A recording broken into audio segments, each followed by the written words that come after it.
Talaga. So ito yung dinugtong, ito. Ito no, hindi. Itong original. Itong original. Ito, dinugtong yun. Pinutol. Ito yung sinasabi ni Ma'am, ni-retouch ni Fernando Amorsolo. Ang galing ng mga may-ari kasi hinip lang talaga nila yung kung ano yung disenyo ng bahay na ito.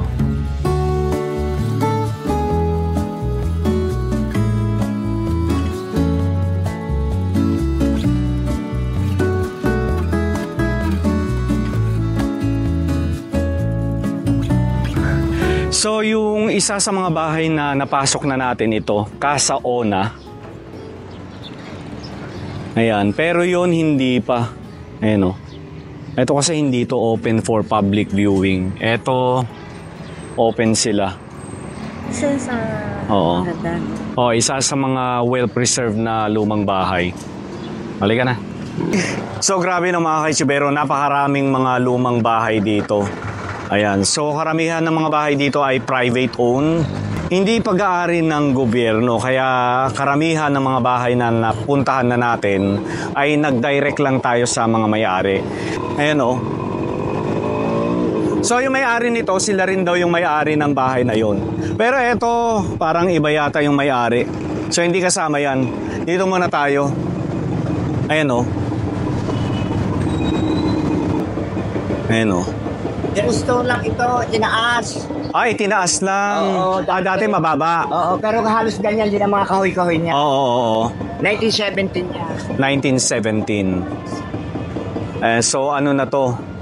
Restored na. Oo nga, restored na nga siya. Kasi kung makikita nyo, iba na yung sa may baba niya. Pero ang ganda pagkakaroon. Oo nga eh. Oo. Ay mga poste. Oo. Yung mismong niya. Suporta, no? Oo. Ito, 1917 itinayo. Opo. And then itong post na ito itinaas na 6 feet. Ay, tinaas siya ng 6 feet. Taas, Look at that. Ay, oo nga. Oo. Ito lang, ganun kababa. Kasi ito, medyo lubog sa karsada. Ay, see. Tinambakan namin ito para pantay sa karsada. Ito kaya, ganun lang kababa.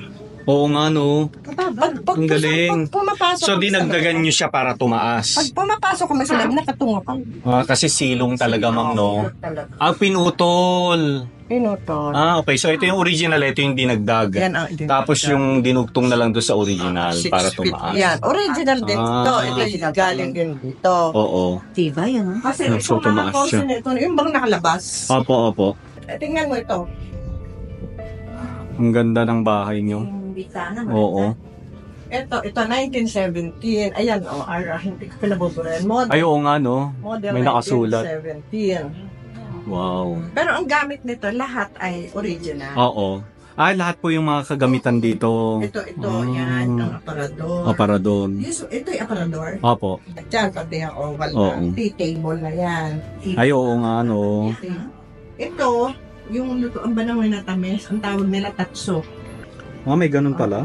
Lutoan ito ng minatamis para daw hindi ma-discolorize. Tanso ito Copper ito Oo. Kakatuwa naman itong Ito bahay. original to. Ito. Wow. So, kailan nyo lang po ito pinaayos, ma'am? 1983? 1983. Matagal-tagal na rin pala, no? Oo. Tapos, 1917 itinayo yung bahay. So, yung bahay po ay pag-ari noon ng magulang nyo, ma'am? Oo. Yan, original. Yan. Yan, Oo. matagal na din. Yan yung akay na steer. Alin? Ito yung Oo nga. steer. Ito din, Di ba na-keep Yan pa yung nila? maleta nung araw na Oo. Ito din yung altar table na ang nilalagay dito yung mga beddings, mga ganon. Opo. Diyan tinatabi. Tinatabi. Oo. Ito yung original dito, kamaaw. Kamaaw. ang Ay, tawag oo nga. nila. Kamaw. Kamaaw. Stock diyan, ini-stock ang mga adobo. Nakakatuwa naman yun. May mga ganun pala noon. Aparador na ginawang platera. Original. Oo. Tapos, ito yung mga bote ko, naka-preserve. yung mga Ay, yung mga lumang bote. Ganda ng kitchen. mga Maayos. ginawa na lang to. Yun, Oh. na lang namin to. Hmm. Itong ceiling nito, Opo. nung masira yung ceiling sa labas, Oo. so pinalitan namin. Kinat yung sira. And then, pinreserve namin yan. Pinauna ko lang. Pati yung fascia, Opo, yan opo. din yun. Galing ano? Walang nabanggo dyan. Walang masyadong... At least ngayon, mas mataas na yung sili. No, Mm, po. Itong door na ito, dati kasi may store ako, i-permanent close na namin. Actually, hindi naman permanent. Oo. Kung ano, ayan o. So, yan talaga yung ano nila eh. Yan ang ano nila nung araw. Ganyan ang Kasi wala naman TV, walang radyo. O meron siguro, pero hindi naman lahat meron. Ito, kasama, Entertainment nila sa mga bahay. kasama din ito fruit tray. Oo. Nandap ng ko na yan. Tapos matanda yan sa atin. Oh. Hindi nababasag ha. Ang cute naman dito, ma'am. Ito. May tawag dito sa klase ng upuan na to eh. Oo, dito ang phone o kaya escritoryo. Iba ang escritoryo. Oo nga po eh, iba. Ang escritoryo, yung parang may irurol na gano'n. Oo, yes. Di ba ang paniga ng araw? Paniga ang tawag, yung pantakan ng palay. Opo. Pag tatlong paniga equals to 1 kaban. Before paniga, yun ang Yun ang ginagamit. Paniga. Ito. Okay. Ito. Paniga. Ito original na ano ha? Original na paso. Wow. Original yan na paso. Ito naman, sa ano to? Kalesa ba to? May ginawang upuan. Galing. Ito out of yung mga bark ng poste, pinagawa ko yung table. Ang galing. Galing na idea, no? Ito labangan. Ito ang labangan. Labangan, saan po yan nagagamit, ma'am? Pakaino ng baboy. Labangan. Ito, matabana. Ang tawag nila dyan, matabana jar. Matabana jar. Matabana jar. Matabana jar. Lalagyan ng bigas, ng Oo. araw. Yung mas maliit niya, lalagyan daw ng asin. Pero wala akong maliit. Original na nandun doon ang Hagdan. doon ang hagdan. Ay. Naikot na. So hindi siya dati dito. Hindi siya dati dyan. Ang asawa ko kasi engineer, ang asawa ko kasi. Talaga po. Kaya naman pala eh. Kasi siya ang nag-design niya. Natanungin ko nga sana. Chandelier niya, hindi yan original. Malamig ang bahay, totoo po. Especially kapag taglamig. Malamig na lamig talaga. Yun, 1934. Alin po yung nando sa may hagdan? Yan, oo. Yan, ang nag-paint yan, pinsan ko na estudyante sa UP. Oo. Kaya sayang walang pirma ni Fernando Amorsolo. Professor daw niya yun. Wow. Kaya si Fernando Amorsolo daw ang nag-retouch ng kamay niya. Pero hindi pa sikat noon. Oo, hindi pa siya sikat Sabi noon. ko nga sayang sana. Pirma lang ko na. Pero Fernando. Pwede ba bong makyat? Lakit tayo. Miss Black, sama ka? Of course. Ito yung sinasabi ni Ma'am, ni-retouch ni Fernando Amorsolo. Oo. Oh. Diba? Oo nga, puro books, oh.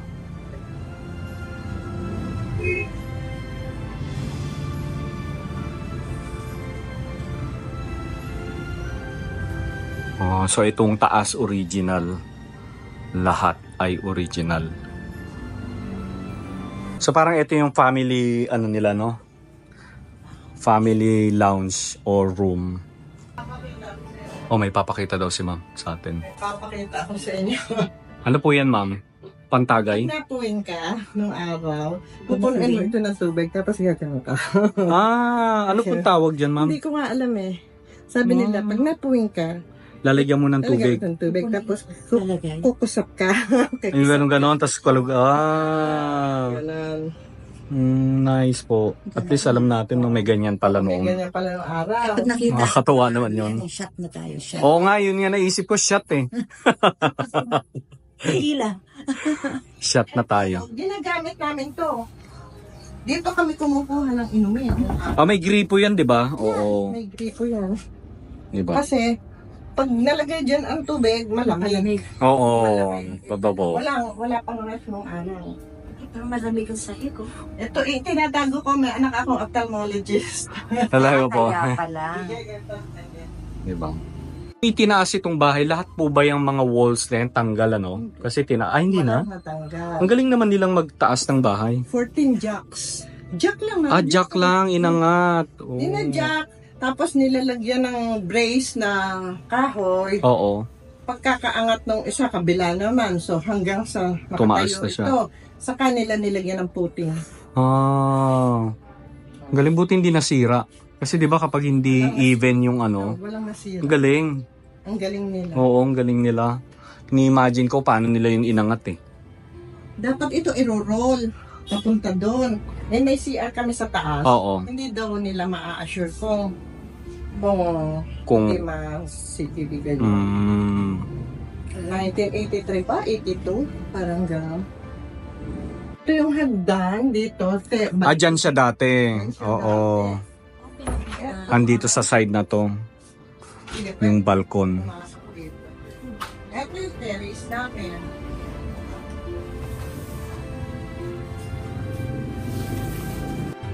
Ah, Madumi. Hindi namin nagagamit ito. oo. So yung bahay na ba yan, ma'am? Sa inyo rin po yan? Sa lola. Ah, sa lola nyo. Hindi nyo napaparestore. Ang ganda pa naman, no? Eh, hindi. Ito pa ng terrace. Oo Hindi nga naman eh. sa amin ipinamana yun. Ay, sa Daddy, iba. may nagbablog. Eh, dito. O, di ba? Halika na, baba na tayo. Okay na yun. At least nasilip natin yung taas ng kanilang bahay. May papakita si ma'am sa atin. Papakita ko sa'yo. Magugulat tayo kung ano yun. Maaga nila nataay. Ah, tingnan mo, oh. Wow. Ah, ito yun. Di ba? Sabi ko sa'yo, magugulat kayo, di ba? Oo nga. Natin, ano to? Anong mga ano to, ma'am? Anong taon ito? Ewan ko, timo ang stamp nun, hindi kumukupas ang ink. 1918. Siyempre, hindi ko 18 something. 1918, wow. Ang ganda ng mga sulat noon, ano? Kanino pong handwriting yan, ma'am? Ang ganda naman. Ako, sa may-ari ng bahay. Kamag-anak ng may-ari ng bahay na ito, Trevino eh. Ah, Anong year ng stamp? 19, oh? 1866? 1866? Oo, 1866. Ang galing. Ayun, no? 1866. Oo nga, no? Oo, tama. Grabe naman yun. Parang saan? Yan. Yan. Grabe naman tong handwriting na to. Sabi ko sa inyo, Napakaganda. Oo nga. Ito, Wow, ang ganda. galing ano? Parang printed na eh. Wow, ang laki na ng pinagbago. Oo. Okay, so dito sa entrance ng White House San Juan, makikita natin yung initial, no? AM. So, Aguedo Mercado. So, si Aguedo Mercado kasi ang kauna-unahang may-ari ng bahay na ito.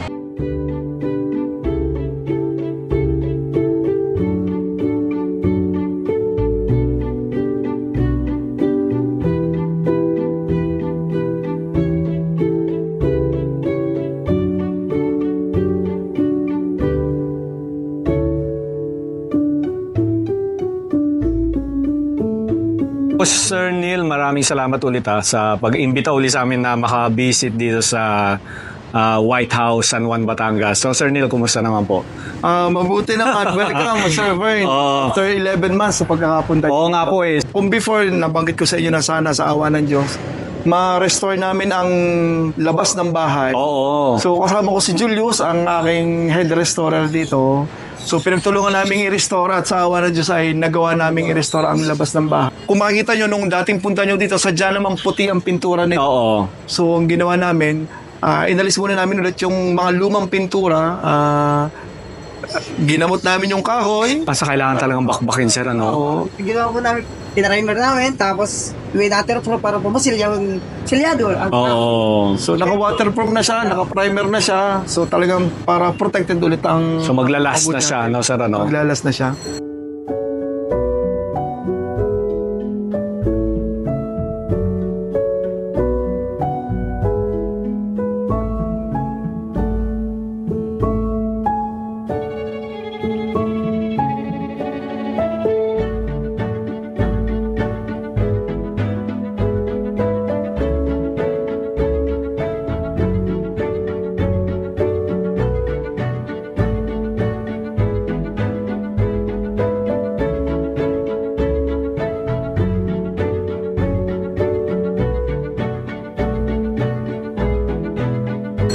So, mas lumabas yung pagka-design ng bahay na neoclassical and art deco. Parang ganun ang design ng bahay na to kasi gumamit ng mga column Oo, dito sa baba and mga bulaklak na mga design. Oo.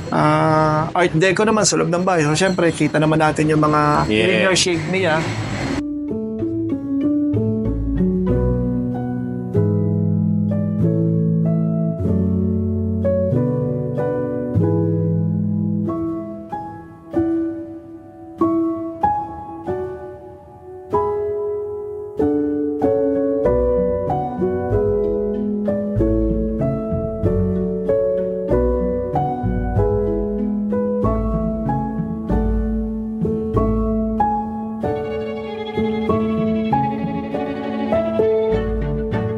So far, marami na pong nagpupunta rito sa itsura na ginawa namin sa White House. Oo. Mga private gathering nila, private events. So, dito po nila ginaganap. Siguro, parang mas nagagampanan namin na yung close family ties, yung values ng pagiging isang buong pamilya na dito sila kumakain, dito sila magmemerenda o magkakape.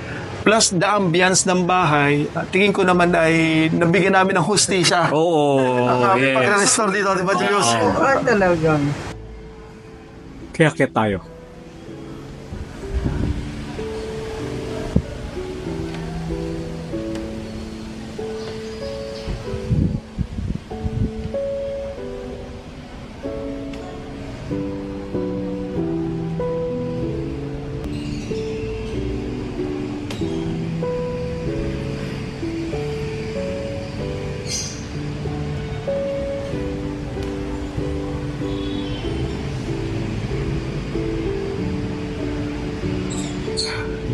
Napakagandang bahay. Ang galing ng mga may-ari kasi kinip lang talaga nila yung kung ano yung disenyo ng bahay na ito. Ang galing. Di ba?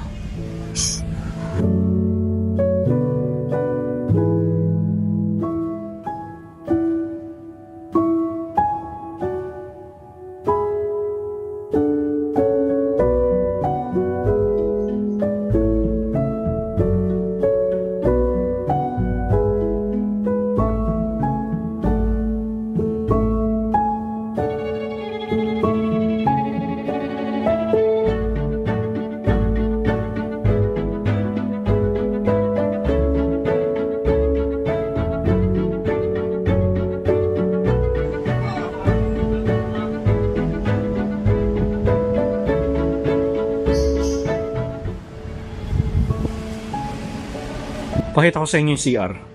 So modern na yung CR nila. Hindi na siya yung luma.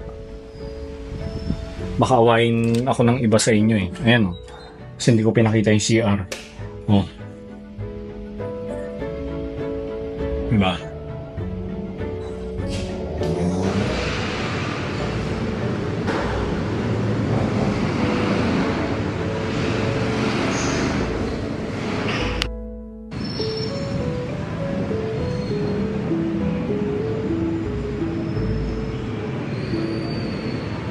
Photoshoots, talagang after po ng inyong vlog sa amin, marami po nag-photoshoot dito, mga prenuptial, birthdays, mga anniversary po nila, debut, dito po nag-pictorial, plus nag-serve na rin po kami ng mga coffee dito kasi ang iba naghahanap ng good ambience plus good coffee. Oo, yes. Naibigay na rin namin yon. And syempre, yung mga Pilipino na pagkain natin, naihahay namin sa pagkainan dito.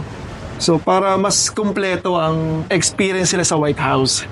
Julius Remo ang kanyang pangalan. Taga dito lang yan Julius, sa San Juan. okay. Oo. Ayun. Ito rin lang po. Ayun. Oh. Maraming salamat, Sige Sir po, Neil. welcome po, welcome. Ayan, God balik bless kami po. ulit ha. Ito ay ilang taon na? 90 years old na, tama? Last February 10, 90 years old na po. Grabe. Sobra. Maraming salamat, White House, San Juan, Batangas, of course, kay Sir Neil, and sa kanyang may bahay na si Doktora. Ayan, thank you.